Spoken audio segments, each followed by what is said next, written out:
బంగారం, బ్యాంకులు, ఇతర ప్రైవేటు సంస్థల్లో ఉన్న విడిపించి కొనబడును. కొమ్మూరి గోల్డ్, ఆంధ్ర మరియు తెలంగాణ. అందరికీ నమస్కారం. నేను మీ ఆయుర్వేద డాక్టర్ చిట్టిపొట్ల మధుసూదన శర్మని. మనం ఈ వీడియోలో షుగర్ వ్యాధి నియంత్రణకి చక్కటి గృహ వైద్యం అనేటువంటి ఆసక్తిదాయకమైనటువంటి అంశాన్ని గురించి తెలుసుకోబోతున్నాం. పూర్వపు రోజుల్లో అయితే షుగర్ వ్యాధిగ్రస్తులను మనం వెతికి కనుక్కోవాల్సి వచ్చేది. ఈ రోజుల్లో షుగర్ లేని వాళ్ళని వెతికి కనుక్కోవాల్సినటువంటి పరిస్థితులు దురదృష్టవశాత్తు ఒక భారతదేశంలోనే కాకుండా ప్రపంచవ్యాప్తంగా కూడా కలుగుతున్నాయంటే చాలా విస్మయం కలుగుతుంది, బాధ కూడా కలుగుతుంది.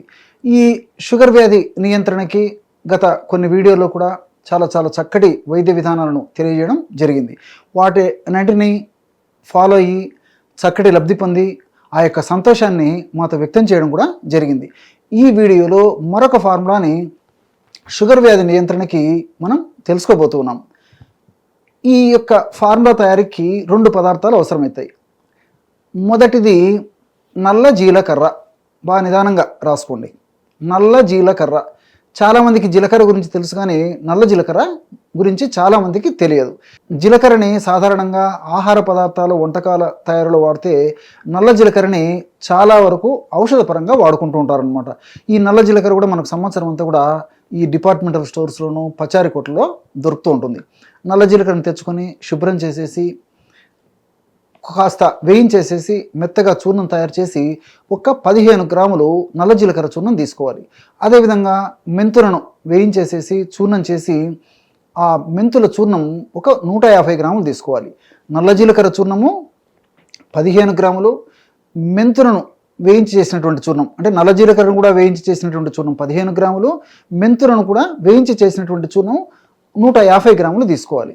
ఈ 2 పదార్థాలు బాగా కలిపేసి ఒక గాజు సీసాలో నిల్వ ఉంచుకొని రోజు ఉదయం ఆహారానికి ఒక 5 లేదా 10 నిమిషాల ముందు, రాత్రి ఆహారానికి ఒక 5 లేదా 10 నిమిషాల ముందు 1/2 టీ స్పూను అంటే ఇంచుమించు 2.5 గ్రాము, తెలుసు కదా, ఒక టీ స్పూన్ అంటే ఇంచుమించు 5 నుంచి 6 గ్రాముల వరకు వస్తే 1/2 టీ స్పూన్ అంటే ఇంచుమించు 2.5 గ్రాము లేదా 3 గ్రాముల వరకు తీసుకోవచ్చు అనమాట. దాన్ని 50 ml లేదా 100 ml గోరువెచ్చని నీళ్ళలో కలిపేసి సేవించాలి. ఈ విధంగా ఉదయం ఒకసారి, రాత్రి ఒక్కసారి, ఆహారానికి 5 లేదా 10 నిమిషాల ముందు తీసుకోవడం వల్ల షుగర్ వ్యాధి చాలా చక్కగా నియంత్రణలో ఉంటుంది. ఆధునికంగా జరిగినటువంటి పరిశోధనలో కూడా ఈ యొక్క నల్ల జీలకర్రలో ఉన్నటువంటి వివిధ రకాలైనటువంటి ఆల్కలాయిడ్స్, రసాయనాలు, అదేవిధంగా మెంతుల్లో ఉన్నటువంటి రసాయన పదార్థాలు, ఆల్కలాయిడ్స్ కూడా ఈ షుగర్ వ్యాధిని నియంత్రించేందుకు చాలా చక్కగా ఉపయోగపడుతున్నట్లు మనకి తేటతెల్లం అయింది.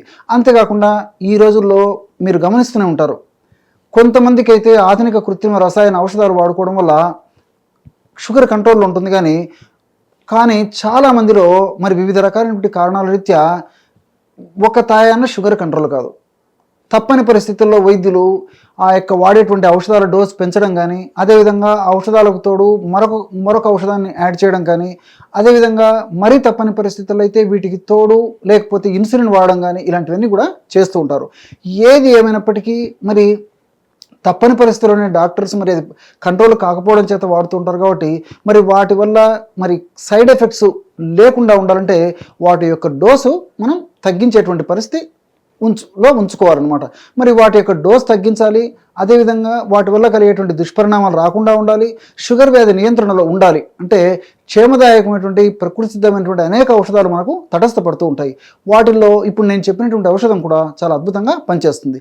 ఈ ఔషధంలో ఉన్నటువంటి ఈ యొక్క ఆధునికంగా మనం ఈ ఔషధంలో ఉన్నటువంటి ఈ యొక్క కెమికల్స్ గురించి అవి ఎలా పనిచేస్తాయో మనం ఆధునికంగా ఆలోచిస్తున్నట్లయితే ఈ నల్ల జీలకర్రలో ఐసోక్వినోలన్స్ అనేటువంటి రసాయన పదార్థాలు, పైరజాలు, పొటాషియము, కాల్షియము, మెగ్నీషియము, ఫాస్ఫరస్ ఇలాంటి అనేక రకాలైనటువంటి పోషక అంశాలు కూడా ఉంటూ ఉంటాయన్నమాట. మరి ఈ ఐసోక్వినోలన్ అనేటువంటి యొక్క రసాయన పదార్థాల యొక్క గుణం ఏంటంటే ఇన్సులిన్ ఉత్పత్తిని పెంచుతాయి. సర్వసాధారణంగా చాలామందిలో ఇన్సులిన్ ఉత్పత్తి కాకపోవడం ఒక కారణం ఉంటే, సరిగ్గా ఉత్పత్తి కాకపోవడం ఒక కారణం అయితే, ఉత్పత్తి అయినటువంటి ఇన్సులిన్ సరిగా పనిచేయకపోవడం కూడా మరొక కారణంగా చాలామందిలో షుగర్ వ్యాధి నియంత్రణలో ఉండకపోవడానికి కారణంగా ఉంటుందన్నమాట.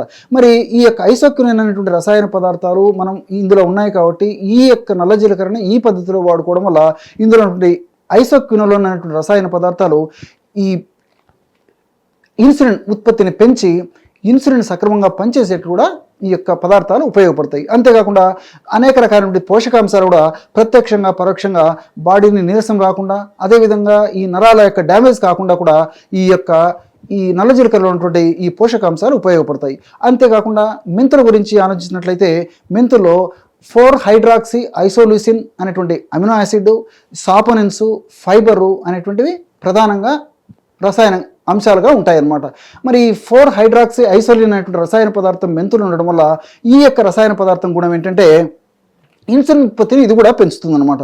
అంతేకాకుండా ఇన్సులిన్ సెన్సిటివిటీని పెంచుతుంది. అంటే ఈ యొక్క 4-హైడ్రాక్సీ ఐసోలిన్ అనేటువంటి రసాయన పదార్థం కూడా ఇన్సులిన్ ఉత్పత్తిని పెంచడమే కాకుండా ఉత్పత్తి అయినటువంటి ఇన్సులిన్ సక్రమంగా పనిచేసేట్టు, సక్రమంగా మన కణాలు వినియోగించుకునేటట్టు కూడా ఈ యొక్క ఔషధం ఉపయోగపడుతుంది అనమాట. అంతేకాకుండా ఈ సాపోనిన్స్ అనేటువంటి రసాయన పదార్థాల గుణం ఏంటంటే ప్రేవుల్లో గ్లూకోజ్ తయారైన తర్వాత గ్లూకోజ్ త్వరగా ప్రేవులు పీల్చుకోకుండా, అంటే ఆ యొక్క గ్లూకోజ్ను ప్రేవులు త్వరగా పీల్చుకోకుండా నిదానంగా పీల్చుకునేటట్లు ఈ యొక్క మెంతుల్లో ఉన్నటువంటి ఈ సాపోనిన్స్ అనేటువంటి ఉపయోగపడతాయి. సర్వసాధారణంగా మనం తీసుకునేటువంటి ఆహార పదార్థాల నుంచి, ముఖ్యంగా కార్బోహైడ్రేట్ నుంచి చక్కెరగా తయారై ఆ చక్కెర రక్తంలో కలసడం వల్ల షుగర్ విపరీతంగా పెరిగిపోతుంటుంది అనమాట. అంతేకాకుండా కొన్ని యాజ్ యూజువల్గా డైరెక్ట్గా చక్కెరను వాడుకోవడం వల్ల కూడా వెంటనే షుగర్లో వెంటనే ఆ యొక్క రక్తంలో కలిసిపోయేటువంటి అవకాశం ఉంటుంది. మరి ఈ సాపోనిన్స్ అనేటువంటి రసాయన పదార్థాలు మెంతులు ఉండడం వల్ల, అలాంటి మెంతులను మనం ఈ పద్ధతిలో ఉపయోగించుకోవడం వల్ల ఈ సాపోనిన్స్ ప్రేవుల్లో షుగర్ని త్వరగా అబ్జర్వ్ కాకుండా, త్వరగా శోషింపబడకుండా ఇవి కాపాడుతుంటాయి. అంతేకాకుండా ఫైబర్ అనే పదార్థం కూడా ఉంటుందని చెప్పుకున్నాం. ఈ ఫైబర్ గుణం ఏంటంటే దేహంలో హెచ్డిఎల్ అనేటువంటి కొలెస్ట్రాల్ను బాగా పెంచుతుంది అనమాట. సర్వసాధారణంగా షుగర్ వ్యాధిగ్రస్తుల్లో హెచ్డిఎల్ అనేటువంటి కొలెస్ట్రాల్, మంచి చేసేటువంటి కొలెస్ట్రాల్ తగ్గిపోతూ చెడును చేసేటువంటి, హాని చేసేటువంటి ఎల్డిఎల్ అనేటువంటి కొలెస్ట్రాల్, విఎల్డిఎల్ అనేటువంటి కొలెస్ట్రాల్, అదేవిధంగా ట్రైగ్లిజరైడ్స్ అంటే ఈ కొలెస్ట్రాల్కి సంబంధించినటువంటి పదార్థాలు కూడా పెరిగిపోతూ ఉంటాయి. ఈ యొక్క ఫైబర్ వాడుకోవడం వల్ల హెచ్డిఎల్ అనేటువంటి కొలెస్ట్రాల్ బాగా పెరగడం వల్ల దేహంలో సదా మనకు రక్షణ కలుగుతూ ఉంటుంది. అంటే దీనివల్ల హార్ట్ ప్రాబ్లమ్స్ రాకుండా ఉంటాయి, అదేవిధంగా రక్తనాళాలకు సంబంధించినటువంటి సమస్యలు రాకుండా ఉంటాయి, మెదడుకు సంబంధించినటువంటి సమస్యలు రాకుండా ఉంటాయి, రక్త సరఫరా బాగా జరిగి వివిధ అవయవాలు కూడా చైతన్యవంతంగా ఉండేందుకు కూడా ఇందులో ఫైబర్ ఉపయోగపడుతుంది. ఈ విధంగా అనేక రకాలైనటువంటి సమ్మిళితమైనటువంటి ఈ యొక్క రసాయన పదార్థాలు ఈ రెండింటిలో ఉండడం వల్ల, అంటే నల్ల జీలకర్రలో అదేవిధంగా మెంతుల్లో ఉండడం వల్ల ఈ రెండు కలిపి మనం ఔషధంగా తయారు చేసుకుని వాడుకుంటూ ఉన్నాం. కాబట్టి ఈ యొక్క ఔషధ గుణాలు మరింత శక్తివంతంగా, శీఘ్రంగా సమర్థవంతంగా పనిచేసి మరి ఎలాంటి సైడ్ ఎఫెక్ట్స్ లేకుండా అన్ని సైడ్ బెనిఫిట్స్తోనే ఉంటాయి. అంతేకాకుండా నేను ఇంతకుముందే చెప్పినట్లు ఇంగ్లీషు ఆధునిక కృత్రిమ రసాయన ఔషధాల యొక్క డోసు కూడా తగ్గించేటువంటి పరిస్థితి ఏర్పడుతుంది. దీనికి తోడు ఈ యొక్క రెండు పదార్థాల గుణం ఏంటంటే వ్యాధి నిరోధక శక్తిని కూడా పెంపొందింపజేస్తాయి. సర్వసాధారణంగా షుగర్ వ్యాధిగ్రస్తుల్లో వ్యాధి నిరోధక శక్తి క్రమక్రమంగా తగ్గిపోతూ ఉంటుంది. ఈ యొక్క ఔషధం వాడుకోవడం వల్ల వ్యాధి నిరోధక శక్తి కూడా పెరిగిపోయేటువంటి పరిస్థితి ఏర్పడుతుంది. కాబట్టి మరి చిన్న చిన్న సమస్యలు రాకుండా ఉంటాయి. చక్కటి ఆరోగ్యవంతమైనటువంటి ఆహ్లాదమైనటువంటి జీవితాన్ని గడిపేందుకు కూడా మార్గం సుగమం అవుతుంది. చూశారు కదా, ఇటువంటి సులువైనటువంటి ఔషధ యోగాన్ని ఈ షుగర్ వ్యాధి నియంత్రణకి మీరు ఈ వీడియోలో తెలుసుకున్నారో. మరొక వీడియోలో మరొక అంశంతో మళ్ళీ కలుద్దాం. అంతవరకు నమస్కారం. మీ చిట్టిపొట్ల.